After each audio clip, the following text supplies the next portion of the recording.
Olá, está começando mais uma edição do Agora com Lacombe, hoje no formato perfil. Eu vou conversar com a professora de português, Cíntia Chagas, a musa da língua portuguesa, Cíntia Chagas. É um prazer conversar com você de novo, Cíntia. Prazer Obrigado. é meu, Lacombe, imagina. Bom, você sabe que esse formato aqui, perfil, é diferente. Você já esteve no Opinião no Ar mais de uma vez. É um formato completamente diferente. É para contar a sua história. Óbvio que a gente vai falar, né, de todas as questões que envolvem a língua portuguesa, né, linguagem neutra, ou neutre, tem que falar neutre. Essa chatice, né? Ninguém Linguagem não aguenta mais. binária, essas agressões normais que a gente enfrenta à língua portuguesa, algo absurdo.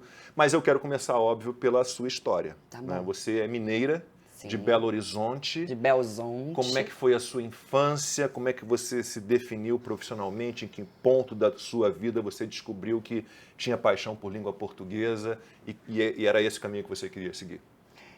Eu venho de uma família que é classe média. Estudei em um excelente colégio. Um valor muito forte para minha família sempre foi a educação. Então, não sobrava dinheiro para aos 15 anos ir para a Disney ou ter aquele festão, blá, blá, blá. Aquela festona bem cafona. Bem Né? cafona, em que se dançava em que se valsa. gasta uma fortuna. Exatamente. Eu não tinha dinheiro para isso, mas tínhamos condições de custear um dos colégios mais caros de Belo Horizonte. Eu fiz cursinho de inglês também em um lugar muito bacana e tudo. Fui criada pela minha avó, Orlandina Costa, que é a grande paixão da minha vida. E por que isso? Seus pais... Porque eu não tive pai, eu conheci meu pai aos 15 anos. Está na sua certidão, mas não teve contato com você. Eu tive o nome do meu pai, o Chagas, aos 15 anos, na certidão. Até lá você não tinha? Não, e foi uma das piores coisas que eu pude vivenciar. Mas porque foi uma opção da sua mãe, ser mãe solteira? O que ou houve? Ela engravidou e ele se assustou e foi embora, como a gente já viu Basicamente isso. Meu avô era um homem muito conservador, muito severo. Mamãe fala que meu avô era um déspota bem intencionado. Um déspota bem Todos intencionado. se vendem assim, né? Não como déspotas, mas bem intencionados, né? Como salvadores e protetores. Né? Ele era muito bravo, que era muito comum na época. Para você ter ideia, ele ficou cego e ele andava armado. Imagine um cego armado. Coisas da minha família, da família Costa, né? Que eu sou Cíntia Maria Costa Chagas. O meu avô, ele pegava a arma e minha mãe demorava a chegar, ele via que ela estava lá embaixo, namorando, depois da festa, no portão, ele começava a dar tiros para cima. Nossa. Então eu venho de um tipo de família como esse. E aí, quando a mamãe engravidou de um homem mais velho... Que era um namorado. Que era um namorado. E meu avô viu que ele não deu a mínima para a gravidez dela. Ele ofereceu dinheiro, na época tínhamos uma condição melhor, ele ofereceu dinheiro para que o meu pai sumisse. Meu pai não aceitou o dinheiro, mas... Aceitou sumir. Aceitou sumir. E com isso, minha mãe ficou muito mal na época e tal, e aí acabou que a minha avó tomou as rédeas da minha criação. Meu avô faleceu logo depois, quando eu tinha uns 4 anos. E aí minha mãe se casou, teve o meu irmão, e eu continuei com a minha avó. A gente achou melhor assim. Então, eu amo a minha mãe, tenho uma excelente relação com ela. O meu jeito debochado de ser vem muito dela. Mamãe é extremamente inteligente, já deve ter lido todos não, ninguém consegue ler todos os clássicos, mas boa parte dos clássicos da literatura mundial a minha mãe leu. Ela é um exemplo nesse sentido e tá tudo bem. E fui criada pela minha avó com a seguinte ideia, a de que o que eles tinham para me dar era o estudo e que eu precisava fazer com que aquilo valesse a pena. Então, eu fui uma estudante boa de serviço, nunca perdi média, assim, nunca peguei recuperação, nunca dei trabalho. De vez em quando enfrentava um professor ou outro, aí eu era expulsa de sala e tudo. Mas por quê? Você discutia com o professor? Por exemplo, o professor falava assim, vocês vão ficar 5 minutos a mais porque vocês estão fazendo bagunça. E eu não estava fazendo bagunça, então eu ia lá e falava, eu não vou, não é justo. Eu estava aqui quieta e tal. Então, eu sempre fui muito, muito questionadora, muito de quebrar protocolos mesmo. Sempre fui a capitã do time, a líder da turma. Enfim, e sobre o português, como que eu cheguei ao português, sempre fui muito passional. Era a sua matéria preferida e na qual você tinha melhor desempenho na escola, língua portuguesa? Era. Eu gostava muito de português, de história, de literatura. Humanas. E era péssimo, obviamente, aquele clichê em matemática, em física. Eu era ruim em química. Nunca fiquei em recuperação, nunca fui reprovado, mas minhas notas de química eram sempre na média, né? 6 era a média do meu colégio, passava com 6, com 6,5. Fui uma aluna muito interessada e muito interessada por português. E eu ia para o colégio num especial, a gente chama em Belo Horizonte especial, que é o ônibus escolar e tal. E aí, na primeira vez em que eu entrei, ainda não era um ônibus, era uma van. Na primeira vez em que eu entrei, um menino abriu a van, assim, eu olhei para ele e me apaixonei perdidamente. Seu colega de colégio? O nome dele era Fabrício. Eu tinha 6 anos. 6 para 7. 6 anos. Menino, mas deu um trabalho. Eu fui parar em psicólogo por causa desse rapaz. Eu tinha 6 para 7, ele deveria ter uns 9. E eu me apaixonei por ele perdidamente. E ele brincava muito, assim, de dicionário. Ele levava dicionário pro ônibus e... Você conhece esse jogo, sim, né? Sim. Aliás, as novas gerações não conhecem. É um jogo maravilhoso. É um absurdo. Eu adorava jogar dicionário. Porque hoje em dia você nem tem mais o dicionário físico, né? Poucas pessoas têm. Para quem não conhece, rapidamente, é um jogo super interessante. Tem um grupo, a cada rodada um fica com um dicionário, você tem que encontrar uma palavra que ninguém do grupo ali participando do jogo conheça. Então a palavra é tal, cada um escreve num papel um significado, né, imaginário, inventa um significado. Todo mundo entrega essa definição para a pessoa que está com o dicionário, a pessoa que está com o dicionário escreve no papel também o significado verdadeiro, lê para todos, né, as definições verdadeiras, as falsas e a verdadeira, e cada um vota naquela que acha que é a verdadeira. É super interessante. É muito bacana, mas ele me deixava de fora. Ele falava que eu não... Era muito pequeno. Porque eu era uma pirralha, ele não me queria perto dele e tudo. Aí, um belo dia, depois de 2 anos, eu criei coragem e escrevi uma carta pro Fabrício. E nessa época já não era mais uma van, era um ônibus. E eu sempre gostei de palco, sempre gostei de... Né, eu sou muito aparecida, né? Ninguém percebe, imagina. Muito aparecida. Eu esperei todos chegarem ao ônibus. Aí, na hora que o ônibus estava saindo, eu entreguei para ele a carta, no meio do corredor, em pé.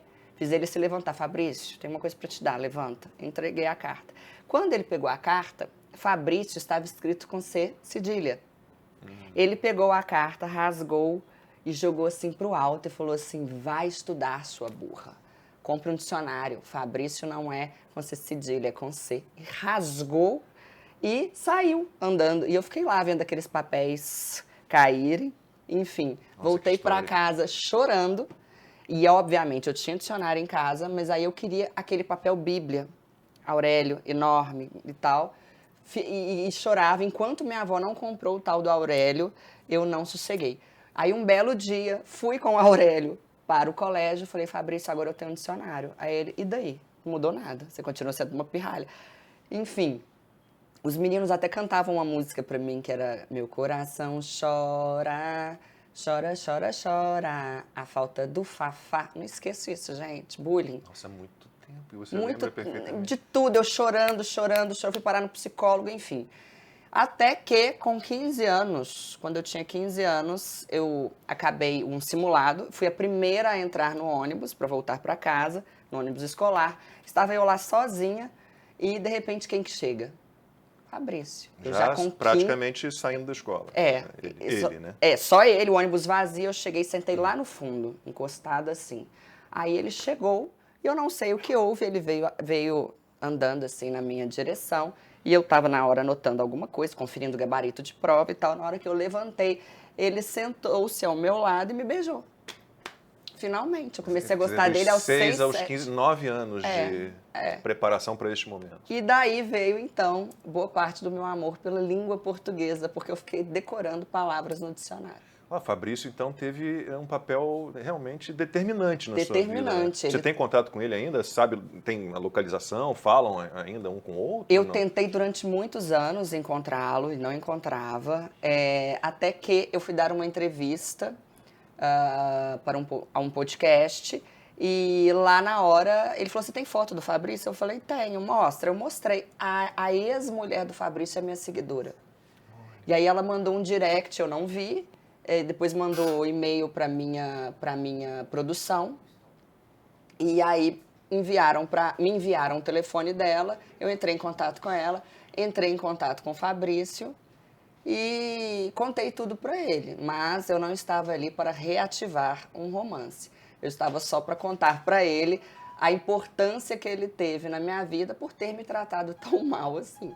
Mandei para ele foto do meu E aí, como é que foi esse pós-fácil. contato? Ele respondeu? Foi Respondeu, pediu simpático? desculpas e tudo. Falou, pelo amor de Deus, nunca foi minha intenção, eu era uma criança e tal. Eu falei, não, mas eu tenho que te agradecer muito. E no pós-fácil do livro que eu te dei, no meu primeiro livro, tá lá, Mas por que português? E eu conto essa história, falando que ele foi muito importante. Então, na hora que chegou ali, decidiu o que fazer, a hora de decidir o que fazer como, né, carreira profissional, faculdade, você foi para letras? Foi isso? Você fez letras? Na verdade... Eu queria muito fazer letras, né? Não sei se eu já te falei isso, né? Meu sonho era sempre foi fazer letras da literatura brasileira e meu pai nunca deixou, nunca permitiu. Tive um caminho bem errante, assim, bem tortuoso até chegar ao jornalismo. Mas é você que faz sonetos, não é? Eu adoro sonetos. Adoro Pois sonetos. é. Eu tenho 4 livros, 3 são de sonetos. Aí. 2 infantis. Não tem jeito, sonetos né? para crianças, com métrica, com rima, com ritmo. Aquilo que a gente está predestinado a fazer sempre vai dar um jeito de aparecer pra gente, né? É impressionante. Mas diga, aí você foi para a Faculdade de Letras, em Minas ainda? Primeiro eu fiz jornalismo, passei, mas eu não pude entrar porque eu era treinante. Aí depois... Treinante é o quê? Você não tinha terminado o ensino médio, o antigo segundo grau? Não sei se você pegou o segundo grau ainda. Não, você já pegou o ensino médio. Ensino médio. Ensino médio. Não Você havia é bem mais nova que terminado. eu já fui de segundo grau. Não havia terminado. Só que aí eu comecei a conviver com uma prima que trabalhava como jornalista, repórter, né? E tal, local. E aí eu fui vendo a rotina dela, eu falei, eu não quero essa rotina pra mim, não. Aí eu desisti, falei, tá, o que eu vou fazer?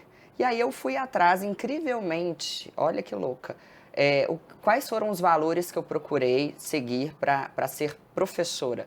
Eu queria fama e queria palco. Você queria ser famosa. E queria dinheiro. E virei professora. Porque o que eu pensei? Gente, eu quero palco. Eu gosto de palco. Porque pelo português eu tenho respeito. Um respeito fora do padrão. Eu acho que o português é tipo o meu avô na minha cabeça. Minha família é uma família de pessoas... É uma língua linda, né? Vai. A minha família é uma família de pessoas que amam a língua portuguesa, que respeitam e tal. Então, pelo português eu tenho respeito. Pela comunicação, pelas câmeras, pelo palco, eu tenho paixão. É bem diferente. É bom que você juntou. E aí, olha que coisa lógica, eu falei, gente, o que vai me dar fama, dinheiro e palco? Eu falei, português, vou ser professora. Porque eu não tinha condições... Dinheiro, você... Mas eu talvez sempre quis imaginando ser dona. um modelo... porque você ser contratada de uma escola... Você não vai ganhar dinheiro. Eu sou muito Era um dos problemas que meu pai via na carreira de alguém formado em letras, né? Quer dizer, você não vai ter uma vida financeira tranquila, jamais. Muito difícil.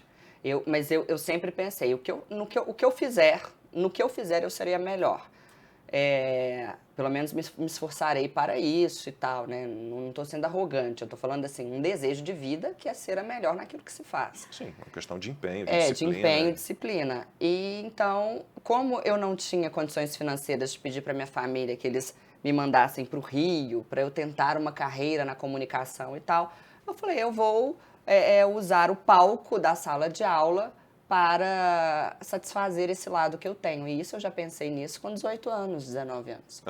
Entrando na faculdade? Entrando na faculdade. Tanto é que eu só fui professora de pré-vestibulares e de cursos preparatórios para concursos públicos. Quer dizer, tive uma experiência porque me convidaram em uma escola, mas detestei, porque é cheio de regra, você não pode brincar. E eu fui demitida 10 vezes, né? 10 vezes. Antes de montar o seu próprio negócio, seu próprio curso?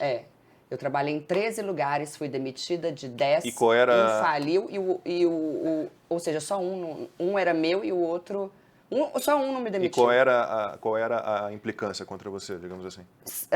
Bem, a implicância explícita era de que eu fazia da sala de aula um circo. Porque eu colocava 200 alunos em pé, cantando a música da crase, que eu criava, o sertanejo da convenção. Você foi precursora nisso, por acaso? Você foi uma das primeiras a fazer esse modelo de aula, uma aula show? Porque depois eu conheço alguns, acho que Belo Horizonte tem um É o professor muito Pachecão. famoso. O Pachecão que é o nosso Você veio mestre. antes dele ou você veio Ele veio depois? antes de mim. O Pachecão é o Ele é química, não é? Ele é física. Física. Ele dava aula de física em BH também. E ele chegou aí ao Jô Soares. E as músicas que ele criava, como as que eu criei, ele fez um LP, levou ao Jô e tal. E foi o primeiro Long play, a ficar... para quem não sabe, LP, um long play é um disco. E ele foi o Aquele primeiro a preto ficar com buraco no conhecido. Hoje ele é um senhor palestrante, está inclusive, é meu amigo, está inclusive agora na Itália, fazendo várias palestras. Ele sim é o precursor. Agora, eu fui a primeira a fazer do português algo rentável nas mídias sociais. Eu fiz o português aparecer, eu fui a primeira a criar humor com o português. Eu entrei no Instagram, na época em que o Instagram, em 2015, ele tinha 15 segundos.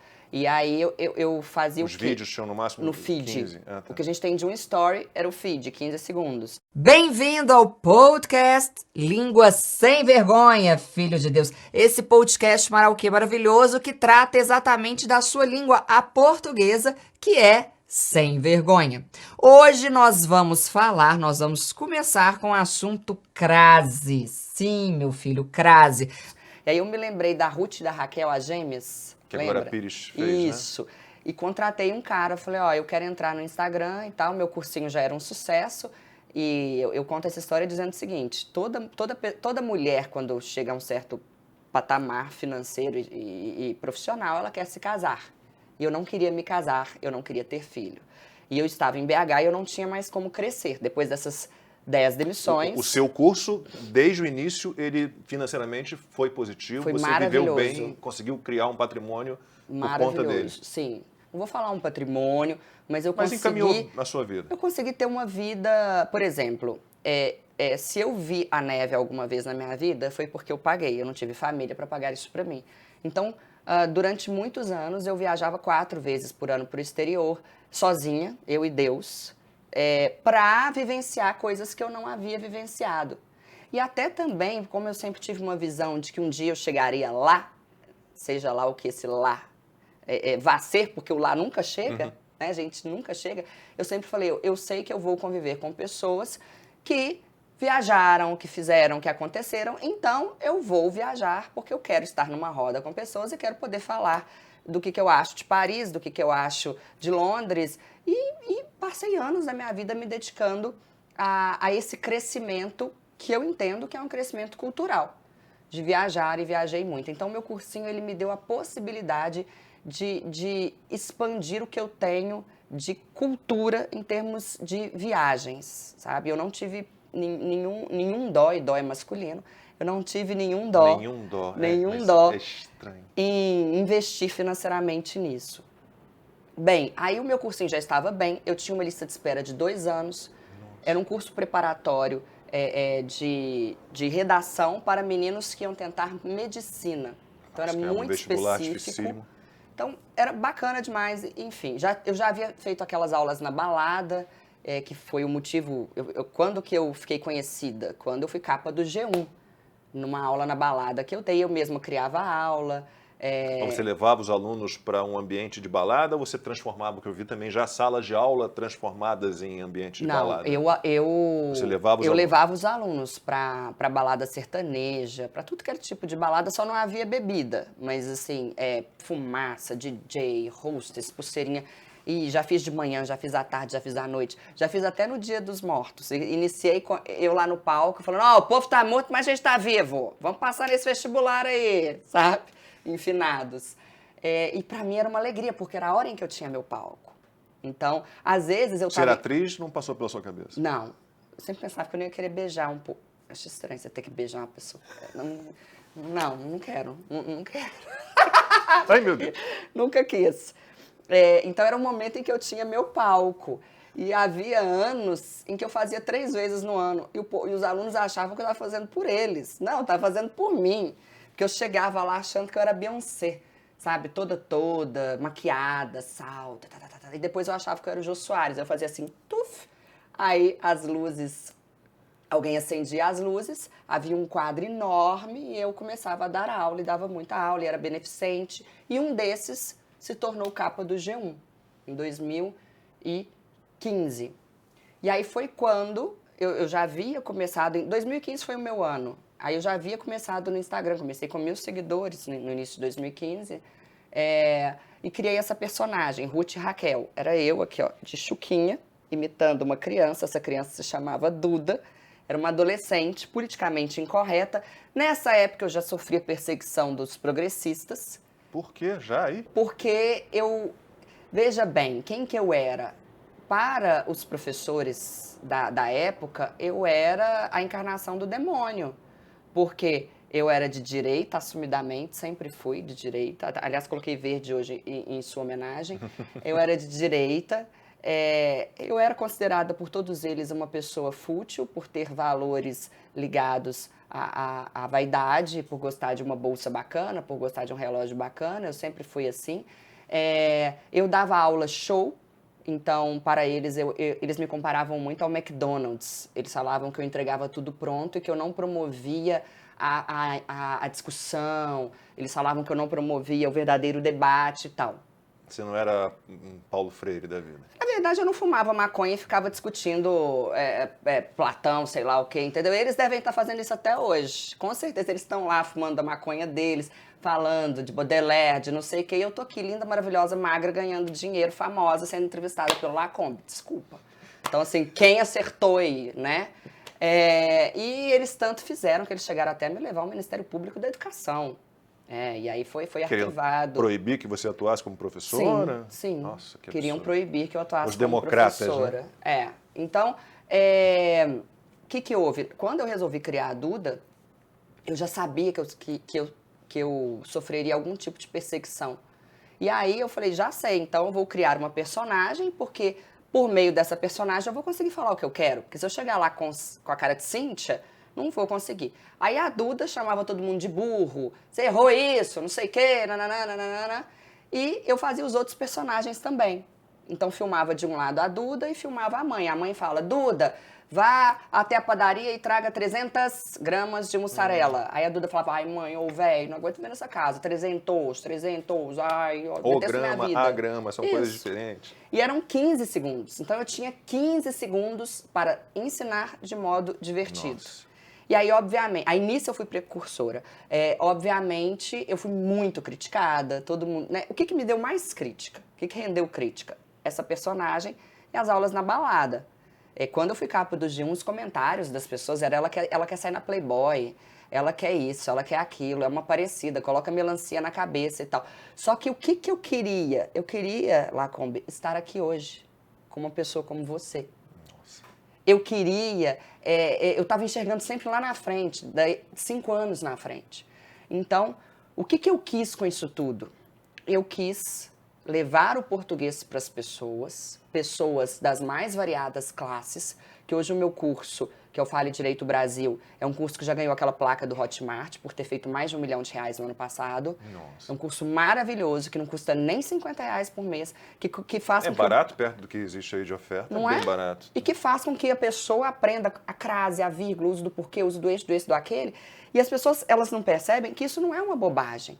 Falar e escrever direito é o mínimo. Se a gente pegar, por exemplo, um vendedor de carros importados. O cara tá lá com super terno, com corte bacana, com relógio legal, ele entende tudo daquele carro, aí ele vai lá e vai te vender esse carro. Você fica impressionado, adora o cara e tal, e na hora que tá fechando, o cara fala assim, esse carro gasta menos gasolina. Na hora em que ele solta um menos gasolina, desiste da compra. Ele descredibiliza tudo que ele fez até então. Fica parecendo que tudo aquilo era uma mentira. E por mais que os progressistas neguem isso, porque eles me chamam de, como que é? Fascista linguística. Eles falam que eu sou a grande, agora eu tô... Nossa, eles querem impor uma linguagem absurda e o fascista é você. Fascista. E eu tô muito orgulhosa de mim, sabe por quê? Porque eu tô vendo que as pessoas certas estão falando mal de mim.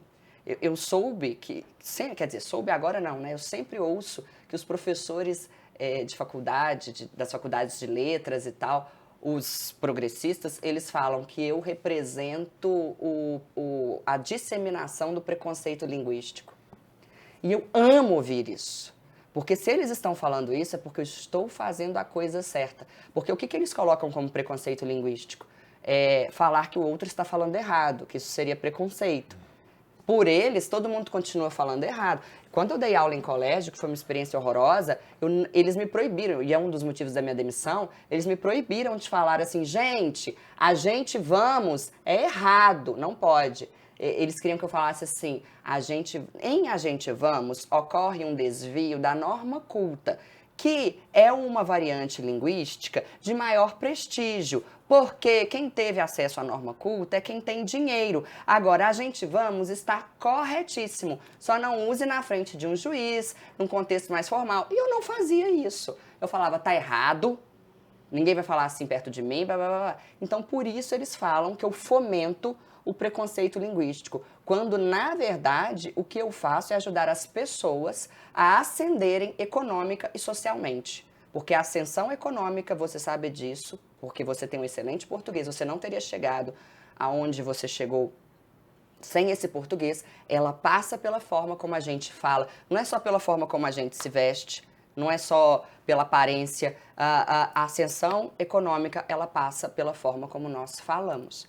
E aí, hoje, eu tenho condições de levar esse recado para as pessoas e de edificar a vida das pessoas. Aí, uma pergunta que me fazem, tá, você ama comunicação e tal, você faria outra coisa? Eu faria qualquer coisa que edificasse.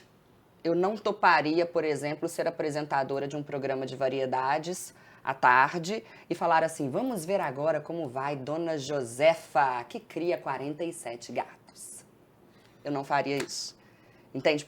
Por mais que isso, de fato, seja algo legal para aquela senhora que está em casa, não.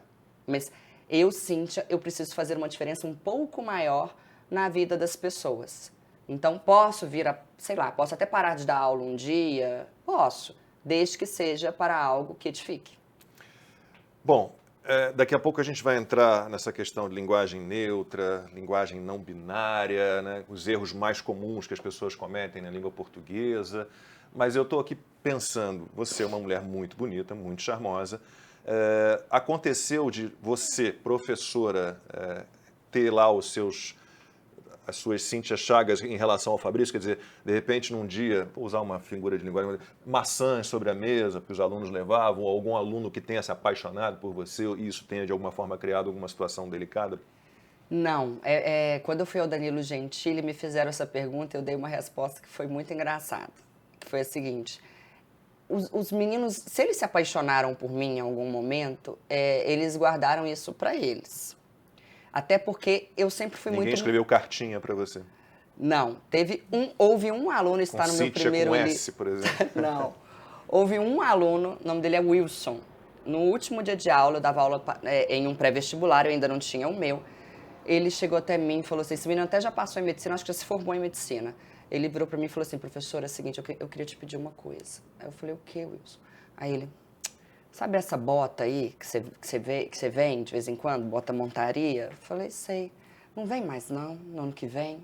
Aí eu, mas por quê? Não, porque eu sei que eu vou estar aqui e toda vez que você vinha com essa bota, eu ficava te imaginando só com a bota, com o chicote na mão, falando sujeito ou predicado. Eu nunca mais esqueci isso. E você respeitou a vontade dele? Parou de usar a bota ou só de implicância? Eu continuei usando, só faltei colocar uns óculos aqui, um coque, uma camisa branca. Enfim, esse Wilson, ele me segue até hoje, é um fofo, e eu chorei de rir. Foi a coisa mais engraçada. O que ocorre? Eu sempre fui um moleque. Por mais que eu seja uma pessoa que goste, que gosta da elegância e tudo, blá, blá, blá, quando eu dou aula, eu saio disso. Então, eu sempre fui... Por exemplo, eu estava aqui bebendo água, aí o aluno está aqui conversando, eu virava o copo nele. Tá vendo? Vocês estão vendo porque eu era demitida, né? Aí eu virava, que isso, professora? Eu falei, você tá achando que você tá onde? Vai lá, lava o rosto e volta. Eu era muito assim... Mas eles também jogavam em mim. Tá entendendo? Eu deixava, eu ia pro mesmo nível deles. Ah, mandar pincel, eu mandava em todos. Eu tenho sorte de nenhum ter ficado cego. Porque eu mandava assim, cala a boca. Pincel é o pilô? Mandava. Eu fazia muita piada com eles. Dar aula naquela época era uma verdadeira terapia para mim, porque eu chorava de rir dando aula. E eu contava meus casos amorosos, eu contava os casos de viagem, misturava tudo no português, com o português. E foi isso que virou meu primeiro livro, que são casos da minha vida com regras de português. Eu dava um jeito de colocar a regra lá. Por exemplo, ex-namorado. Ex-namorado tem hífen. Por quê?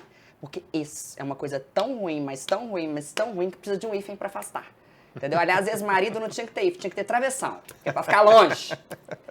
Entendeu? Então eu dava uma regra assim e comentava alguma coisa de algum ex. É bom que a gente acaba guardando por conta dessas. Ninguém mais esquece. Viu ex, coloca hífen. Ex-namorado, ex-presidiário, ex-amigo. Ex-ladrão. Ex-ladrão. Tudo com hífen. Tudo com hífen, porque é para afastar. Viu ex, coloca o hífen. Então, assim, e eu brincava, assim, muito. Então, eu nunca fui a deusa deles. Eu era brother. Eles chegavam em sala, eu tava lá recebendo e falava assim, toca ele. Um moleque, só faltava eu ir de boné e all-star. Cíntia, a gente, no jornalismo, no telejornalismo principalmente, a gente está muito mais voltado para a coloquialidade, para a oralidade e, obviamente, mais para a linguística do que para a gramática. Mas há, obviamente, um limite. Um jornalista, principalmente, não vai usar a gente, vamos, usando um exemplo que você citou. Quais são os limites, então, da coloquialidade, da oralidade? O que é coloquial, que agride, de certa forma, a linguagem culta, mas, vá lá, isso aqui passa? Há de se olhar, nesse caso, para se ter para medir a febre, como dizem no Sul, né? Medir a febre é coisa do Sul. Há de se olhar o que não causa estranhamento aos ouvidos. Eu acho prender ele, por exemplo, em vez de o prender. Aí já é gosto. Eu, como jornalista, nunca falaria... Não, eu também não, mas prender ele eu já acho muito. Mas, por exemplo, o verbo ter. O só em vez de um somente, por exemplo, tudo bem? Tranquilo. Agora, só duas pessoas comparecendo em vez de somente, tudo bem? Porque aí não é erro, não né? É, erro, é uma simples escolha. Mas, por exemplo, um erro que todos nós cometemos, e eu me incluo nisso. Tem muitas pessoas... tem no lugar de haver. O verbo ter é para possuir. Eu tenho dinheiro, eu tenho um problema, eu tenho uma flor. Tinha uma pedra no meio do caminho, o Drummond foi o primeiro a se permitir usar o tem como sentido de haver. Eu falo o tempo inteiro, não, mas tem casos em que eu não vejo problema em um jornalista. Mas aí então, quando você usa o verbo ter, no sentido de haver, né? Que está errado para você não vai, você vai conjugá-lo como se fosse o haver. Então, por exemplo, você não vai colocar no plural haverão, houveram dias. Você vai dizer tem dias, não terão, ou ter, não sei. Como é que você faz a conjugação do ter quando você está coloquialmente usando como haver? Eu acho que como eu já estou cometendo um erro, como já é uma infração, eu pensando aqui, eu nunca pensei nisso, eu acho que eu nem conjugo. Melhor manter no singular. Bom, linguagem não binária, ilo. Ai, pois é. Como é que é o negócio? É todes. Por exemplo... A língua é viva, mas, assim, é uma oposição. Isso não é uma mudança natural, ou um caminho natural da língua. É algo que estão tentando impor. Sim. E você é uma adversária ferrenha disso, graças a Deus. A maior do país. Como é que se explica uma pessoa querer impor uma linguagem deste tipo a uma nação inteira? Muito simples. Eles não estão preocupados com a linguagem. Eles estão preocupados com a introdução das pautas que são interessantes para eles. Quem são eles? Eu nem diria que se trate dos não binários. No meu modo de ver, trata-se, na verdade, dos militantes de ideologia de gênero. E esses militantes vão desde estudantes universitários, muitos professores universitários, até políticos. É uma pauta política progressista. Então, o intuito é colocar na sociedade, impregnar a sociedade de ideologia de gênero. Por exemplo... Quando aquela escola lá do Rio de Janeiro, que foi quando a gente teve o nosso primeiro contato... Foi franco-brasileiro, se não me engano, né? Acho que sim. Quando aquela escola Porque tudo estourou. Fez uma circular para os pais. Isso, tudo estourou, foi em 2020, no Meus fim de sobrinhos 2020. estudaram nessa escola, coitados, 2. E ela é tradicional? Muito tradicional. Que coisa, Muito né? tradicional. E, enfim, quando essa escola fez Aliás, essa o nome da circular- escola teria que ter mudado também, né? Em vez de Franco Brasileiro, Franque Brasileire, né? Teria que ter... já que é assim. Já que é assim, vamos trocar. É. E essa escola estourou essa história do dialeto não binário no nosso país, porque ela emitiu uma circular dizendo que, a partir de então, ela passaria a utilizar o dialeto não binário no contexto da sala de aula e tal. Só que quando uma escola faz isso, ela obrigatoriamente gera uma discussão acerca do que é ser não binário e tal. Então, eu não acredito no bom mocismo de quem coloca isso em escolas. Eu entendo que quem o faz para que se discutam pautas desse tipo. E qual que é o problema em se discutir esse tipo de pauta no colégio? Número 1, quem disse que os professores estão aptos? Porque o professor vai lá e escreve bem-vindes, alunos, o de química, o de física e tal. E aí, obviamente, o aluno vai perguntar, mas o que é isso, professor? Me explica e tal, nanana. E aí ele vai explicar como ele quer, do jeito que ele quer. E o professor precisa entender que ele tem liberdade de ensino. Ele não tem liberdade de expressão em sala de aula. Liberdade de expressão é você poder falar o que você quer, do jeito que você quer, da forma como você quer. E ele não é pago para isso, nem pelo Estado, nem pelas mensalidades dos pais.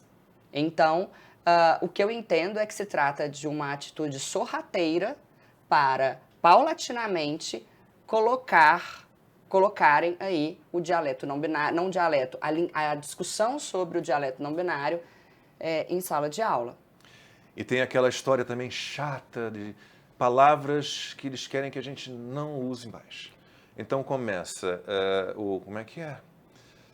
Criado mudo. Denegrir. Criado mudo. A coisa tá preta. A coisa... Não, denegrir não tem nada a ver com cor de pele. Não. Absolutamente nada a ver com cor de pele. Não, denegrir vem do latim denigrare, que significa manchar.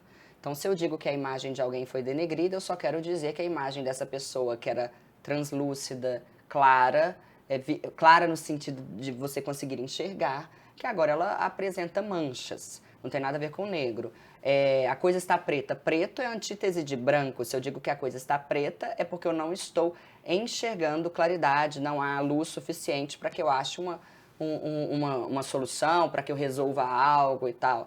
Criado mudo. Para os progressistas, isso é um delírio progressista. É um delírio progressista. Acreditar que a pessoa negra, escrava, lá, ficaria ao lado do senhor de engenho, muda, segurando um copo, enquanto esse senhor dormia. Para começar, que se eu fosse senhor de engenho, meu filho, eu não ia querer meu escravo ali do meu lado, porque ele poderia me matar, né, durante o meu sono. Então, qual é o sentido de haver um escravo aqui mudo, para originar criado mudo, segurando um copo a noite inteira? Esse povo não raciocina. É delírio progressista puro. Criado mudo não tem nada a ver com... Não há comprovação. Enfim, e aí com isso a gente vai vivendo uma inquisição linguística. Inquisição linguística, exatamente. Né? Fascista, os fascistas são eles. Na Inquisição ainda a gente... Bom, quem estava ali respondendo ainda tinha direito à defesa, né? Hoje em dia nem direito à defesa você tem. Não tem. Você se coloca contra...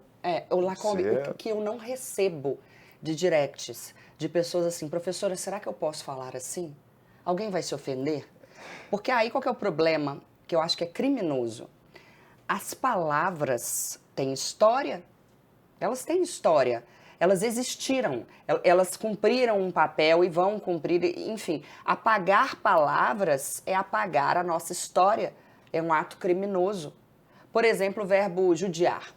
Judiar, no dicionário, tratar como os judeus foram tratados. Esse sim, ainda né? Esse sim, ele surgiu de algo bastante... Mas a origem, né? Mas não quer dizer que a palavra vá remeter sempre a isso. Exatamente. Então, uma coisa é a origem. Surgiu para falar dos judeus, da forma como eles eram tratados, blá, blá, blá. Ok, isso é fato. Não é delírio progressista. Tá no dicionário, é fato. Só que alguém... Hoje em dia, em sã consciência, fala assim, nossa, que judiação. Alguém se lembra do judeu? Não. Aí entra uma coisa que é a intenção. A intenção. A pessoa que fala, ai, que judiação, ela não está pensando no judeu. Então, assim, o do judeu eu até posso entender, porque talvez, por ter sentido, um judeu na minha frente... Eu sou neto de judeu e não me sinto nem um Ai, pouco pois é. atingido, nem desrespeitado por utilizarem esse verbo. Eu não vejo o menor problema. Aliás, até a NASA caiu nessa, porque existe alguma coisa na NASA que é não sei o que, esquimó. Não sei se é nome de... Você não lembra, foi logo depois da posse de Joe Biden, alguém que falou a man, a woman. Lembra disso? Teve um caso desse. Mas, Cíntia, vamos fazer o seguinte, tenho que fazer um intervalo, eu quero falar, por exemplo, de outras expressões, empatia, empoderamento, essas palavrinhas que ganharam um significado tão especial. Empoderamento veio do Paulo Freire, tá? Ah, que coisa. Daqui a pouquinho, eu quero falar também da intolerância que a Cíntia Chagas tem. Se você está aí apaixonado pela Cíntia, a musa da língua portuguesa, saiba que para você ter alguma chance com a Cíntia, você precisa falar um português decente, senão ela não tem tolerância alguma com quem não usa corretamente a língua portuguesa. A gente vai fazer um rápido intervalo, tem um recado para você, daqui a pouquinho a gente volta. O Agora com Lacombe Formato Perfil está de volta. Hoje eu estou conversando com a professora de português Cíntia Chagas, que está aí nas redes sociais. No finzinho ela vai dar aí qual é o @ Cíntia Chagas, onde você pode localizá-la nas redes sociais para acompanhar o trabalho da Cíntia Chagas. Mas falávamos no bloco anterior das palavras que não querem mais que a gente use, Sim. né? E das palavras que a gente deve usar, empoderamento, empatia. Mas você falava da questão da NASA. A NASA, não sei, eu acho que foi em 2020, falou que adotaria uma política correta, né? Adotaria o politicamente correto, que a partir de então, por exemplo, existe alguma coisa com a palavra esquimó lá. Não sei se é nome de estrela, se é nome de constelação. O que é? Não sei. Eu não me lembro disso. Não sei o que é esquimó. E eles falaram que não usariam mais esquimó, porque esquimó, na sua origem, significava comedor de carne crua, e que o povo esquimó não é um povo comedor de carne crua, que isso é pejorativo e que mudariam. Aí entra na mesma questão do judeu. Vale a pena a gente modificar toda uma história, porque, querendo ou não, a história, a palavra, a expressão, ela caracteriza um fato que existiu. Então, se em algum momento o esquimó foi um comedor de carne crua, um primitivo, né, na coisa pejorativa de se falar, isso existiu. Então, a gente agora vai apagar tudo que não existe. É isso, simplesmente. Vai começar a adotar só as palavras que eles querem que a gente adote. E aí, minha pergunta aqui é outra. Até que ponto, de fato, eu não falar a coisa está preta, que não tem nada a ver, né? Nem é. Eu posso falar deu branco também? Aí, pois é. Eu posso me referir à cachaça como branquinha? Aí, é um absurdo. Buraco negro, é um absurdo. O Amaury Júnior, acho que em 2019 ou 20, ele publicou assim, havia a Barbie Pandemia. Aí ele postou a foto da Barbie Pandemia, que era uma Barbie com olheira, de pijama, comendo pipoca, blá, blá, blá. Aí ele escreveu algo assim, estamos vivendo tempos negros, alguma coisa assim. Foi apedrejado. Nossa, uma cantora famosíssima foi lá e e falou, olha só, você errou, puxando a orelha como se fosse a mãe dele. Aí eu entrei em defesa, falando que não tem nada a ver com o negro. As pessoas estão ficando burras.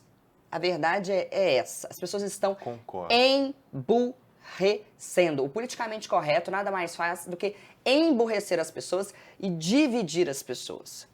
E eu não estou falando aqui para defender nenhum partido, nem nada disso. Eu falo aqui em defesa da liberdade de expressão, da língua portuguesa e do que é certo. O certo é certo, o errado é errado. No caso aqui do judeu e do esquimó, vamos lá. Eu, Cíntia, uso. Há algum sentido em não querer usar? Há, porque está ali no dicionário.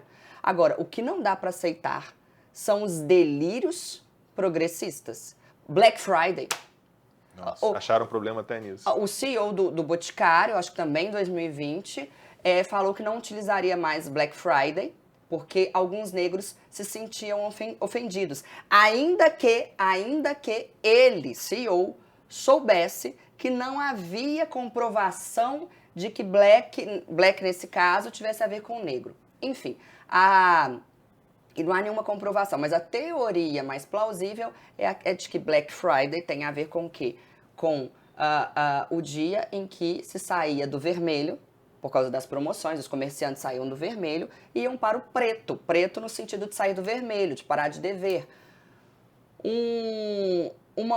Teve uma outra agora, peraí que me deu branco, eu tava no raciocínio. Deu branco não pode. Aí, deu branco. Aí, deu branco. Tá vendo? Deve ter algum preconceito nisso. Preconceituosa que eu sou. Brancos, tadinho dos brancos. Passarem brancas nuvens. Você quer uma branquinha pra melhorar? Menino, você acredita que eu adoro beber, mas não consigo beber você cachaça. vem da terra da cachaça. Minas tem ótimas cachaças. Salinas, aquela região de Salinas. A única vez que eu tomei ali, cachaça, eu fui parar no hospital. Eu achei que cachaça era água. Eu tinha uns 20 anos, 22 anos, eu nunca não mais. bebo, mas uma cachaçinha de vez em quando, assim. Acho bom. Pois é, eu queria aprender a beber cachaça, mas não sei. Tá, e as palavras que querem que a gente use de qualquer maneira? Empoderamento, eu odeio essa palavra. Empatia, Nossa. Agora tudo é empatia, tudo é empatia. Eu já escrevi alguns artigos, na época em que eu era colunista do Estado de Minas, eu escrevi alguns artigos sobre isso. O Estado de Minas me deixava falar tudo o que eu quisesse, eles me apoiavam. E eu escrevi sobre empoderamento, eu escrevi sobre isso, a coisa tá preta, eu escrevi sobre empatia, sobre isso tudo, essas palavras. O que ocorre? O empoderamento, por exemplo, quem trouxe essa palavra para o Brasil foi o Paulo Freire. Ela vem de empowerment e ela significa muito mais do que empoderar. Ela traduz a ideia do feminismo, ela é carregada de ideologia, essa palavra empoderamento. Aí vem empoderada e tal. Empatia também carrega ideologia progressista e tal. O que ocorre? Eu tenho muito dó das palavras. Eu morro de pena das palavras. Porque as palavras, elas sofrem um esvaziamento semântico. Veja bem, empoderada. O que é uma mulher empoderada? Não depila axila? Empoderada. Criou 5 filhos, 7 filhos? Empoderada. Não teve filho nenhum e é CEO de uma senhora empresa? Empoderada. Fala o que quer? Empoderada. Consegue ser elegante e comedida? Empoderada. Ou seja, esvazia-se o sentido da palavra. E eu que amo tanto a palavra, amo tanto as palavras, eu fico com ódio. Com ódio, porque a palavra não tem nada a ver com isso, sabe? A mesma coisa e gratidão. Eu adorava falar gratidão, não consigo mais falar. Eu nunca falei gratidão nesse sentido de agradecer, né? Muito obrigada, você fala de nada, né? Ou então você agradece, obrigado, obrigada, sou muito grato e tal, né? Agora, qualquer coisa é gratidão. Gratidão não tem mais sentido. A gratidão genuína, de eu ser grata a Deus pelo que ocorre na minha vida, essa gratidão genuína, ela morreu. Por quê? Porque eles sequestram. É isso que esses progressistas fazem. Até arrepio. Eles sequestram as palavras e fazem com que essas palavras só tenham o uso que eles querem que elas tenham. Isso é um absurdo. Porque as palavras são de todos nós. Todos nós temos o direito de usar as palavras como nós queremos. E eles querem atribuir um sentido só. Empoderada, por exemplo, até a ideia do poder, ela mudou. Isso é um absurdo. Eles são uns vândalos. Vamos falar um pouquinho dos erros mais comuns que as pessoas cometem falando em português. Aí você falou para mim, obrigado, obrigada. Por que o homem deve falar obrigado e a mulher deve falar obrigada? A explicação é linda, gente. Eu aprendi de um jeito, vamos ver se é o mesmo. Vamos lá. Obrigado é o particípio do verbo obrigar. Particípio é aquela forma terminada em ado e ito. Obrigar, obrigado, tá? Quando eu falo obrigada, ou você fala obrigado, é como se você dissesse, eu sou obrigado a ser grato. Ou me sinto obrigado. Exatamente, a você.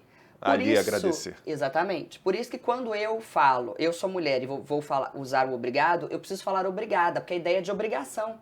Então, eu sou obrigada a ser grata a você. E aí, você que é homem, eu sou obrigado a ser grato a você. E aí, agora, os progressistas querem. Eu sou obrigada a ser grate a você. Aí não dá. Não, pelo amor de Deus, não tem a menor condição. O verbo haver, no sentido de existir, né? que nesse caso não concorda. Quando você ouve aí houveram dias. Né? O verbo haver, no sentido de existir, ele sempre vai estar no singular. Qual que é o erro maior? É esse. Houveram muitas reclamações, diz a pessoa do RH. Não. Por quê? Houve muitas reclamações. Porque não existe um sujeito aí. Quem que é o sujeito? É quem reclamou? Não existe um sujeito. E para o verbo flexionar, ir do singular para o plural, precisa haver um sujeito. Por exemplo, quer dizer, eu sei que eu estou ensinando aqui, o padre a rezar a missa, eu estou ensinando para cá, tá? A menina chegou cedo. Porque quando que vai virar chegaram? Quando eu mudar o sujeito. As meninas chegaram cedo. Então, o que é o sujeito? O sujeito é a única coisa capaz de fazer com que o verbo saia do singular e vá para o plural e vice-versa. É a melhor maneira de entender que é sujeito. Sujeito é o que transforma o verbo. Pronto. E na língua escrita, eu imagino que seja, e o seu curso foca nisso, é o uso da crase, é o porquê junto, porquê separado com acento, e aí as pessoas vão ter que fazer seu curso para entender. Exatamente. Se bem que eu acho tão simples, assim, eu tive professores muito bons no colégio, venho de uma família, né, de educadores, aquela família que a gente estava na mesa, um domingão, uma mesa enorme, e você cometia um erro para mim fazer e 10 gritavam para eu fazer. A minha era uma família opressora nesse nível, mas graças a Deus alguma coisa. Mas é óbvio que você vai achar fácil, você faz soneto, gente. Uma pessoa que faz soneto, nossa senhora, essa pessoa sabe muito. Ô, Cíntia, pra gente encerrar, como é que tá? Você tá namorando. Tô. Seu namorado fala um português bom e eu sei que você não tolera. Como é que é? Você tá começando uma relação, conhecer um cara bonitão, elegante, bem de vida. Qual o problema? Problema nenhum. E ele manda um errinho assim, tipo um houveram. Como é que você fica? Se for escrito, eu tenho uma decepção ortográfica amorosa, né? Eu não consigo. Quando eu era mais nova, eu até me relacionei com um que falava errado. Jesus Maria, mas durou o quê? 2 meses. Mas você não tenta nem catequizar, nem educar, nem ensinar ali durante um tempinho para ver se ele incorpora aquele aprendizado? Eu perco a admiração, né? Ah, de cara. De cara, eu perco a admiração. O Lucas, que a pessoa... Ó, eu ia falar com quem eu estou namorando. Não, porque quem namora alguém. Verbo transitivo direto. O Lucas, que eu estou namorando agora, ele tem um português maravilhoso, mas é óbvio que uma vez ou outra ele fala uma coisa, e eu também erro. Né? Eu também erro. O Lacombe me corrigiu aqui. Eu errei aqui em alguma coisa na hora que ele chegou e falou... dos religionalismos, que acabou que não vai dar tempo da gente falar. Quer que ligue, ele falou quer que ligo, quer que eu faço em vez de quer que faça. Aqui em São Paulo, na região de Campinas, eles usam muito assim. O regionalismo em si, ele não necessariamente vai ter erros. Porque uma coisa é erro, outra coisa é só ser uma fala regional. Então, hoje aqui, quando você chegou, eu errei, de fato. Ainda que se tratasse de um erro regional. Mas a gente tem que se policiar o tempo inteiro, principalmente pessoas como você e como eu, que falam para um público maior. A gente precisa ser exemplo, porque se dependermos dos exemplos que temos na mídia hoje, essas mulheres aí com seus rebolados, não preciso falar nomes aqui, que ficam lá com seus rebolados, aquele modo de agir e de falar e que simplesmente negligenciam tudo que tem em relação com isso tudo, se nós não fizermos o nosso papel, o que esse país vai virar? Cíntia, para a gente encerrar, explica aí como é que as pessoas podem localizar você nas redes sociais, quais são os seus endereços ali. Cíntia Chagas no Instagram, né? Acho que é o mais forte. A minha rede social principal é o Instagram. Cíntia se escreve C-I-N-T-I-A, normal. Não tem o H? Não tem H, bem no português. Cíntia Chagas, com 2 S no fim. Seria Cynthia. Né? Seria uma coisa diferente. Uma coisa diferente. E os meus cursos estão disponíveis lá no link da biografia, eles acham tudo. Canal do YouTube, também tem as entrevistas que eu faço e por aí vai.